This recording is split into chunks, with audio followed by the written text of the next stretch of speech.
Hello book nerds. Today we are going to do an August wrap up and we are also going to do a September TBR. Jesus Christ, that was very hard to remember. Yeah, we're going to set up the to be read for September. I have some exciting books I'm excited to read. So, I originally set up 4 books for September, which I will go through after the wrap up, but I might have 5 now that I see how many I got through in August, because I didn't know that I read this many books in August until I actually went through how many books I read in August. And I just want to tell you guys that this isn't the usual amount that I usually read. I have a 2 kid and a boyfriend. So, life, there's practices, there's work, there's dinners, there's cleaning the house. Well, everybody cleans their house. I'm not special on that end. But yeah, there's a lot of other stuff that's going on in my life except for reading. I didn't think that I would be able to read as much as I have. But I literally just, when I'm done with everything I need to do, I've been reading. Or I've been listening to an audiobook in the car while I was driving. Not with the kids in the car, of course, because, some of these are not kid friendly. But yeah, I've gone through way more than I thought that I was going to get through. The first book that I started my August with was A Court of Thorn and Roses by Sarah J. Maas. I know I'm late to the ACOTAR world, and I know that most people love these books. They're like the best books they've ever read. They want to, forget about the book so that they can keep on reading it again and again and again and again and again. I didn't get that, okay? I found this book to be kind of long and tedious. I mean, it was exciting at the end, but I didn't find this to be, oh my god, I need the next one straight away. Please, please, please. I mean, if this was the end and there was no more books, that would be fine by me. I didn't feel like it ended in a way that made me want to see more of any of these characters. I know people say that, oh my god, you have to read the next one. The next one will get you hooked. But I don't like book series where I have to read a book that I don't enjoy to then read another book that I will enjoy and then I will love the series. Do you get what I mean? It's just... yeah, no. So I rated this 4 stars. That was me being very nice. I think this is more like maybe a 3.25. It was okay. I listened to the graphic audiobook of this. Very good. I mean, the different voices, the different voice actors. It was very good. It's just that I didn't find the story to be that compelling. Maybe I will with the next one. Who knows? Tell me in the comment section if you think that I will change my mind and eat my words if I read the next one, because I do already have it, because I am an idiot. But yeah, I think this is more like a 3.25 for me. It does have 4 stars for me on Goodreads. I think I was just afraid that, the reading gods would strike me with lightning if I gave it a bad grade. So that was the first book of August. The next one I only read on my Kindle, but as you can see, Kevin has stolen the Kindle. So the next book is Loveless.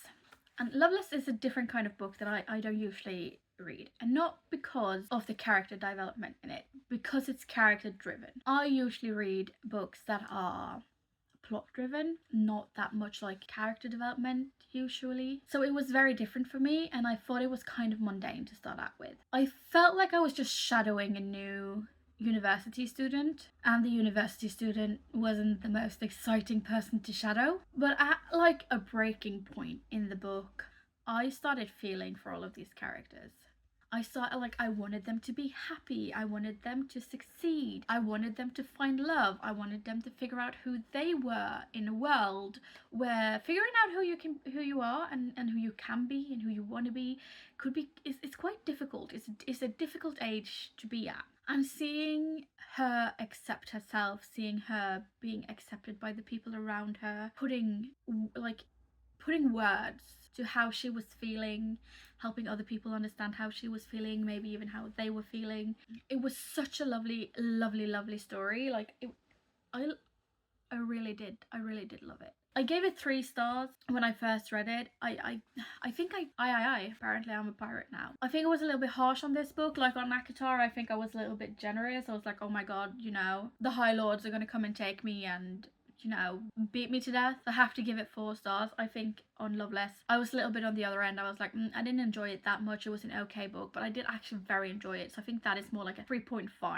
Like, I think it's better. In my mind, I enjoyed that book better than I enjoyed ACOTAR. So yeah, but you know, I can change him on Goodreads. It's not like, you know, it's set in stone, but that's my thought process behind it, at least. Next one. God, I was 17 pages into this book and I cried like I've never cried before. I got so emotional.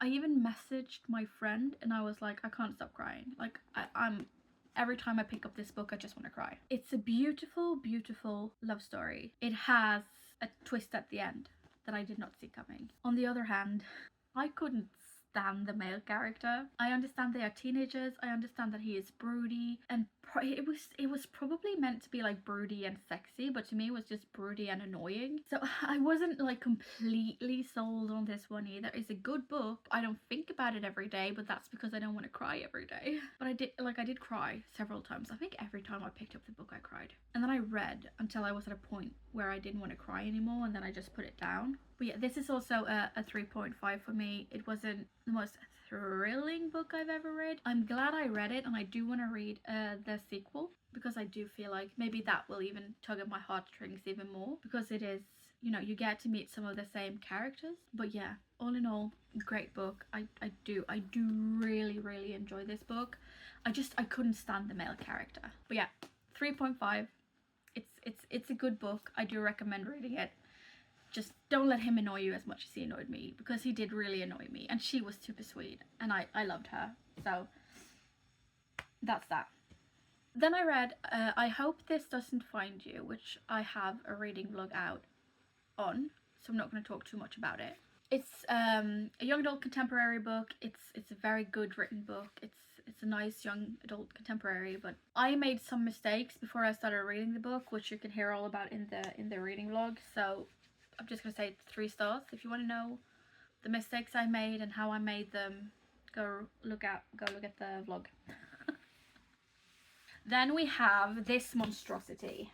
Okay, I'm gonna have an entire video out on this book and the first book, I think maybe later this week. And yeah, I'm glad that's over. That's kind of all I want to say about it. You can watch the video and how I feel, what I feel about this book when it comes out. 3 stars. I'm not all about it, but then again, you know, is there a theme here? Am I just not into books that everybody else is into? Am I just not into fantasy? Because this is also fantasy. Am I just not into like smutty fantasy, even though there's not that much smut in either of these books? I don't think there's that much smut. Like this one, not that much smut. This one, not that much smut either. Even though I was listening to as an audiobook, and I was standing right next to a family, like a mum and a dad and the kids, and they started going at it in the showers, and I got very uncomfortable. I turned down the volume and I was like, hey, I'm sorry kids, you know, don't mind me, I'm just listening to my smut over here. So yeah, I think maybe there's a theme here, but I will have an entire video out about what I think about these books in a few days later this week. And the next one, Mile High. I'm not going to talk that much about it. I already have a reading vlog out about it. That's also spoiler free. I can tell you this much. It is about Evan Sanders. He is a hockey player and he is a playboy. And it's about Stevie. I do not remember her last name. Stevie something. She is a flight attendant that works for, I don't know, for the airline that has gotten the assignment to fly the hockey team on every away game. And it is about, you know,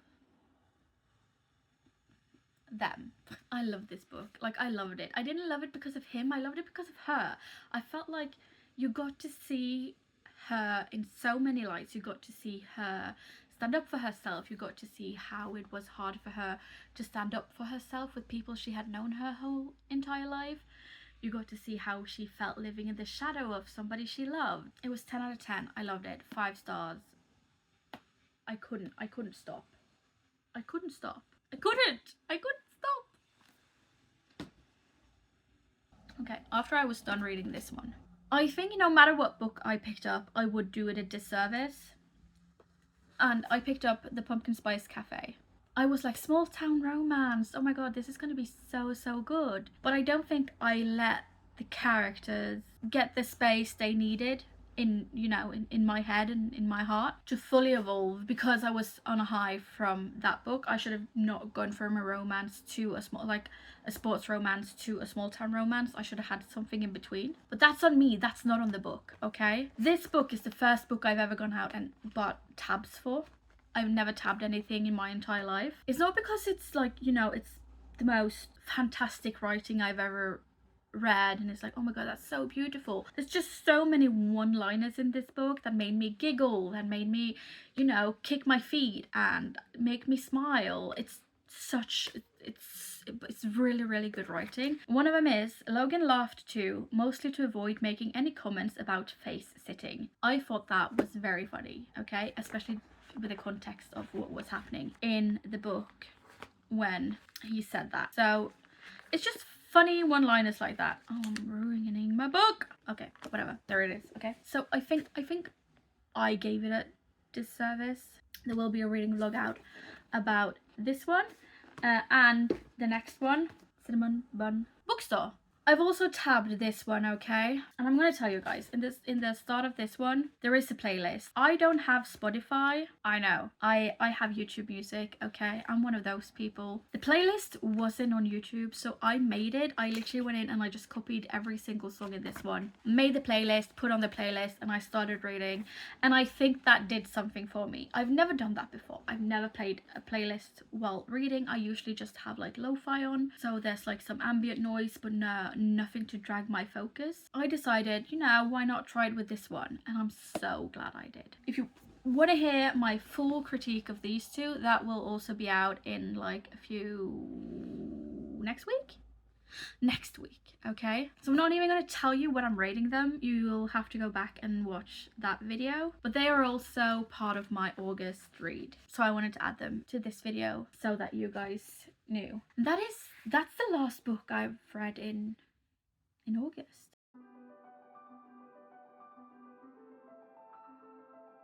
Let's move on to next month.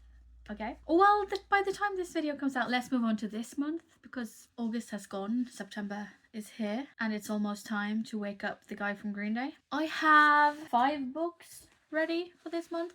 One of them is kind of a placeholder, and by that I mean if I need something more to read, because when I saw the speed I read the other books in August, figured 5 books would be okay. But one of them is like the last book I'm going to read, and it's, you know, if life happens, I will not feel bad if I don't finish it. Even if I only read 2 of these books, I will not feel bad if that's all I get the time to read, because reading is supposed to be fun, not stressful. But yeah, I found 5 for my September read. And the first one, I have it in Norwegian, but I'll put the cover up here in English. It is Two Can Keep a Secret. Okay, and this is by Karen M. McManus, and I got recommended by a friend. It's supposed to be very good. It's about Ellery that moves to her grandma's small town where her aunt disappeared 17 years ago, and there was a senior in high school that got killed 5 years ago. So I got this in Norwegian. I read faster in Norwegian. I am Norwegian. I read faster in Norwegian. So I wanted to see how I felt about doing that, because all of the other books I've read so far has been in English. So I wanted to give this a try in Norwegian and see, but this is the cover for it in English. So I am very excited to read that one. I also have a novel love story. This is about Aileen. I wanted to say Jolene, but no, it's about Aileen. So how do you say it? Aileen? One of the two, okay? And she's on her way to her annual book retreat, but then her car breaks down and she finds herself in one of her books, one of her favorite books, hometown. And she gets to meet all the characters and she ends up having to help them. And I think there is romance in this. I'm not completely sure. Either way, it's the book for the book club this month in my Discord. So I'm very excited to read this one. This was the one that got voted to be our September read. So super excited about that one. Then I'm going to keep on doing the Windy City series. I've talked about it earlier in this video, talked about it in a different video. I love Sanders and Stevie, and I really want to see how things go with Ryan and Indy. Okay, I know this is a lot of people's favorite book in the series. I'm very excited to read it. This is like very high, very high on my TBR. I'm gonna move it to a little later in the month though. And then I have the perfect marriage. I've heard mixed reviews about this. I've heard mixed reviews about this, like the tempo of the book, or that, you know, some people find it to be very anticlimactic. I don't really usually read like psychological thrillers or thrillers at all, like horror books. Keep them far, far away from me because I will not sleep, okay? I'm gonna be like, oh my god, there's a man behind me, and just no. So I hope this is just up my alley, just the right amount of scary, because a psychological thriller could also be a little bit scary. I am excited to see. It's about Sarah. She's 33 years old. She is a lawyer. She has her life kind of is exactly where she wanted to be. She's a partner at her law firm. She has a devoting husband, or so she thinks, because her husband Adam is an aspiring writer. It's not going very well for him, and he is kind of bored of his life, and he feels like he never sees Sarah. So he ends up taking on a mistress, and then the mistress gets killed, and he needs help from Sarah, his wife, to prove that he's not the one that did it, because he got, you know, pointed a finger at or two, which I kind of get. I think that's kind of normal. So yeah, this is high up on my list. When I do a reading vlog, I'm going to tell you how much pain I had to go through to just get a physical copy of this book, because that was a pain. That was a lot of pain. Last one is Icebreaker. I know I am late to this series, okay? I have all 3 books in this series. I know Daydream just came out, but I wanted to start with the first one. This book is about Anastasia. She has been working her entire life to get into Team USA, and everything seems to be going according to plan when she gets a full scholarship to University of California at Maple Hill. Is that a real place? I don't know. I don't know. I will say it is, okay? And lands the place on their competitive figure skating team. Then, you know, nothing will stand in her way, not even the captain of the hockey team, Nate Hawkins. And this is, I think it's rivals to lovers, sports romance. And I'm very excited. Like, after I read Mile High, I'm like, hockey is my favorite sport. I haven't watched a single game. I don't know anything about hockey, but I love hockey, okay? Hockey is my jam. No, Formula 1 is my jam. I really like Formula 1, but for whatever reason, I keep on reading hockey romances. Who knew? So yeah, these are the books that we are going to read in September, or at least we're going to try to read them. I'm going to focus on these are the ones I'm going to focus on, and then, you know, Icebreaker is just going to be if I have time and I feel like reading more romance, because that's the problem. In August I felt like I read so much romance, like I was romanced out. No, you can never be romanced out. That's a lie. I'm kidding. But I wanted to get something different in. This is also my warm-up for spooky season, which isn't my favorite season. I really like fall, but I really don't like spooky. I don't do spooky, okay? The scariest thing I watch on TV is Love is Blind. And that can be very scary. Just telling you right now. Have you read any of these books? Are you excited to read any of these books, or any of these on your TBR? Please tell me. I'm super excited to read them. I want to hear all of you guys' thoughts about them as well. Also, do you think that I should definitely add this to my TBR this month or next month if I can't get through them all, because you think it's one of the best books ever, or do you think it's one to skip? Please tell me in the comments down below, and I will see you all in the next one. Bye bye.